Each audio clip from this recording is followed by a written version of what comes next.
The Unfading Embrace. Xiao Yi loved her grandparents' old house the most. In the summer, Grandma would sit under the eaves, fanning herself and telling her ancient stories. Grandpa would point to the sturdy beams on the ceiling and say proudly, "I picked this wood myself. It can protect us for 100 years." The beam was like a member of their family, quiet and reliable. That summer, the rain fell for a very long time, as if a giant hole had opened in the sky. The creek swelled into a river, and the river turned into a beast, letting out terrifying roars. Grandpa looked out the window, his brow furrowed. He patted Xiao Yi's shoulder and said, "Don't be afraid. Grandpa is here." Soon, muddy floodwaters burst through the wooden door and poured into the house. The cold, murky water first submerged their ankles, then slowly rose to their knees.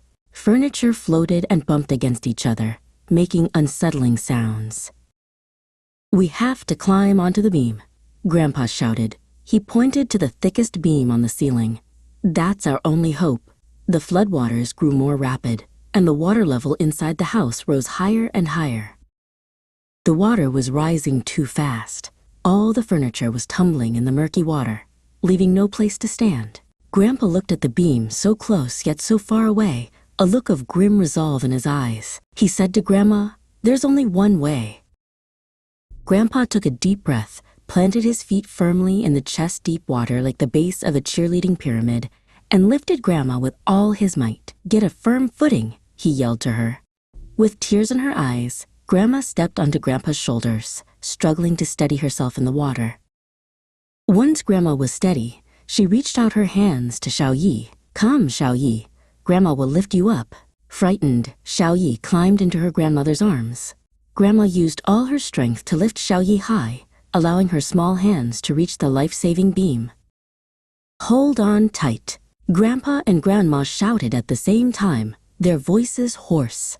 Just as Xiao Yi scrambled onto the beam, a more violent mudslide rushed in.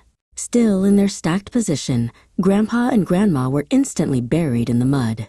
With their bodies, they held up one last patch of safe sky for Xiao Yi.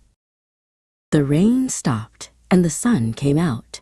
Rescue workers found Xiao Yi on the beam. She was safe, but a piece of her heart was gone forever.